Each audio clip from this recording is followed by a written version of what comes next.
लड़का कहले वो भी ठीक हो गया, और तुम? कहले मैं भी ठीक हो गया। तुमने क्या काम करते हो? चपरासी। कहले 8 मील की दूरी पर दफ्तर है, वहाँ जाता हूँ, सुबह अंधेरे में जाता हूँ, देर में पहुँच पाता हूँ, शाम को 9 बजे छुट्टी होती है, तो मैं रात को 11 बजे आता हूँ। तो हमने एक बात करोगे? कहले आप कहिए तो हम करेंगे। अरे तुम दफ्तर में चपरासी हो तो ईमानदारी मेहनत से काम कर। खट से खड़ा हो गया। हम ईमानदारी मेहनत से नहीं कर सकते, रह सकते। जोर से चिल्लाया तो लोगों ने सुना, तो हमने अरे भाई धीरे से बोल, हम नहीं रह सकते, हमारे पास पैसा कहाँ से आएगा? जो हम मतलब ये है कि अपनी औरत बीमार पड़ेगी, बच्चा बीमार पड़ेगा, तो दवा कहाँ से ले आएंगे? तो हमने उससे कहा तुम तो ले दे। तो 1 महीने आया, पूरे स्त्री को दवा नहीं दी और कुछ देखा भी नहीं, और खाली भगवान की चर्चा सुनी। और वो तेरी स्त्री, तेरा बच्चा, तू ठीक हो गया, तो तुझे इतना दिया ना। वो कहता हम ईमानदारी और मेहनत से नहीं रहेंगे। तो हमने कहा ठीक है, अभी देख तेरी स्त्री फिर बीमार होती है, और तेरा लड़का हो तो कितना भी तू कर्जा लेगा, एक भी अच्छा नहीं होगा। तो लौट आया, तो खड़ा हो गया। तो हमने कि भाई हम तुझे कुछ सुनाएंगे, हम कोई जबरदस्ती थोड़ी कुछ ऐसा। देखो बैठे, वो तो बैठे हुए थे, अपना भजन कर रहे थे, तभी वो देख 100 आदमी बैठे हुए। तो दिखाया उसको, तो हम तुझे जबरदस्ती नहीं देंगे, तू कल सोच ले। तो वहां से आया, बोला कि अच्छा ठीक है, अब ईमानदारी मेहनत से रहेगा, हम किसी रहेंगे नहीं। तो वही तो बात है, ईमानदारी मेहनत से तू काम करेगा तो तेरे लिए सब ठीक हो जाएगा। अब लोग आए तो कह रहे चपरासी हमारा काम करा तो बड़ी मुसीबत है, कागज कहाँ लाओ? कागज ले लिया, काम करा दिया। 7 रुपये गए, गरीब आदमी है, तो उनका ठीक है, दस्तखत किया, 10 मिनट के अंदर दे दिया। उसको 25 रुपये देने लगा, हम 1 पैसा नहीं देंगे। हमको बाबा जी ने मना किया, तो मेहनत ईमानदारी से लेना, किसी कुछ लेना हम नहीं लेंगे, हम नहीं लेंगे। तो फिर आता रहा, तो 10 दिन सुना, तो उसने कहा हमको भी रास्ता बताइए, हम भी भजन करेंगे। हम नहीं, ऐसे नहीं बताएंगे, हम जब समझेंगे और तू समझेंगे, तू भजन करेगा तब बताएंगे। तो और सुनाया, तो रोने लगा, कहले हमको बता दीजिए, हम भजन करेंगे, हम पूरा करेंगे, जो कहेंगे करेंगे। अच्छी बात। तो उसको बताया, फिर देखा ऐसे बैठ के भजन करना है, ऐसे ध्यान करना। 10 दिन के बाद आया, कहले अरे महाराज इधर की आँख खुल गई। तो इतना बड़ा बगीचा कि जैसे सारा संसार कुछ नहीं उसके सामने, ऐसे सुंदर सुंदर फूल, सुंदर सुंदर बगीचे, ऐसे देवी देवता। कहने लगे अरे हमें चुप रहना, बोलना नहीं, चुपचाप किसी से कहना नहीं। यहाँ तो तूने सुना दिया ठीक है, नहीं अगर तू कह देगा तो तेरा बंद हो जाएगा, फिर कुछ नहीं होगा, चुप रहा। आपको आश्चर्य होगा, उसने ईमानदारी मेहनत के साथ काम, बड़ी शौहरत हुई, और भजन करने लगा, वो इधर जाने लगा। कहने का आपको मतलब एक मिसाल आपको दी कि समझ में नहीं आता तब आप ऐसा करते हो।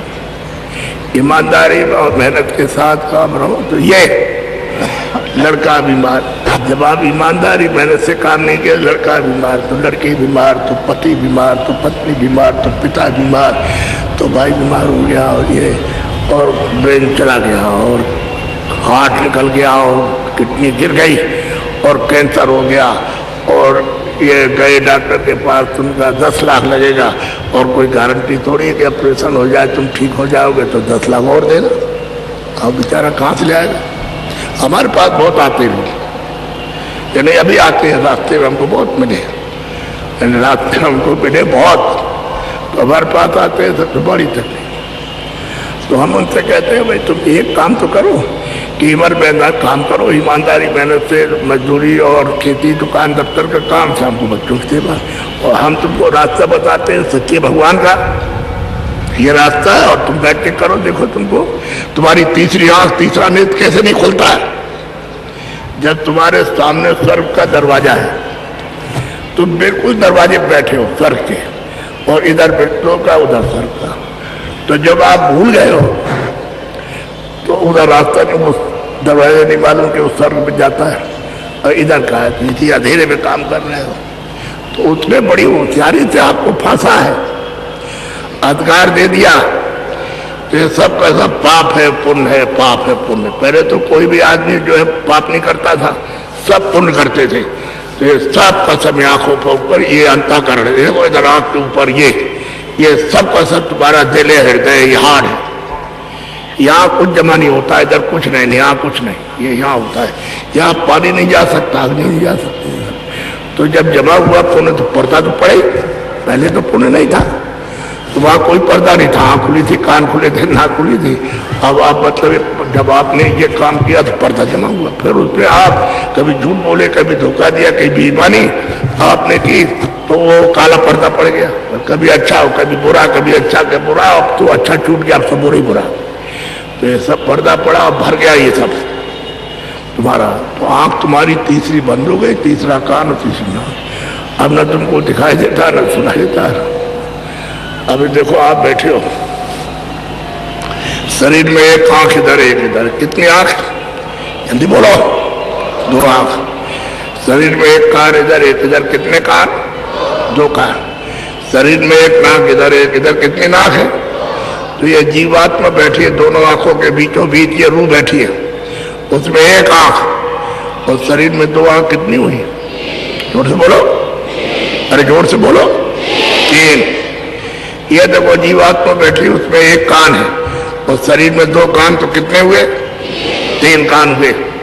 और ये जीवात्मा बैठी, उसमें एक नाक है, और शरीर में 2 नाक, कितनी नाक हुई? तो इतनी कथाएं आप सुनते रहते हो, किसी ने बताया? 3 आंख है, 3 कान है, 3 नाक है। अरे आपको तो कोई बताना चाहिए। तो पढ़ने वाले ने तो किताब में जो अक्षर है किसी भाषा में भी वो जानता है, उसको पढ़ के आपको सुना दिया। उसमें तो कुछ देखा नहीं है, सुना दिया आपको, और आप बैठ के सुनते रहे, तो आप तो बहरे रहे, उसने कुछ देखा नहीं, दे नहीं सकता है, तो मतलब अंधा रहा। तो वही गोस्वामी जी महाराज कहते हैं, गुरु अंधा और चेला बहरा, और हो नरक में ठेलम ठेला। अब वो कैसे बचाए, वो कैसे बचाएगा? यानी वो कुछ दे नहीं सकता, वो कुछ ले नहीं सकते, दोनों के दोनों अंधे बहरे रहे। तो फिर वहां नरकों में जाकर के फिर तमाम यातनाएं। अरे भाई कोई आंख देखने वाला कुछ होना चाहिए ना उसको।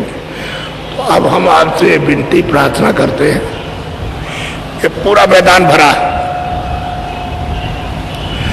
ये कहा जाए कि आप अपनी उंगली ऊपर करो, और हम कह दें जिनकी उंगली ऊपर उनकी सबकी काट दो। तो ये हमको बताओ कि आपकी उंगली कट जाएगी तो आपको दर्द होगा कि नहीं होगा? बस ये बात आपको ये आप पता चला है जो होगा।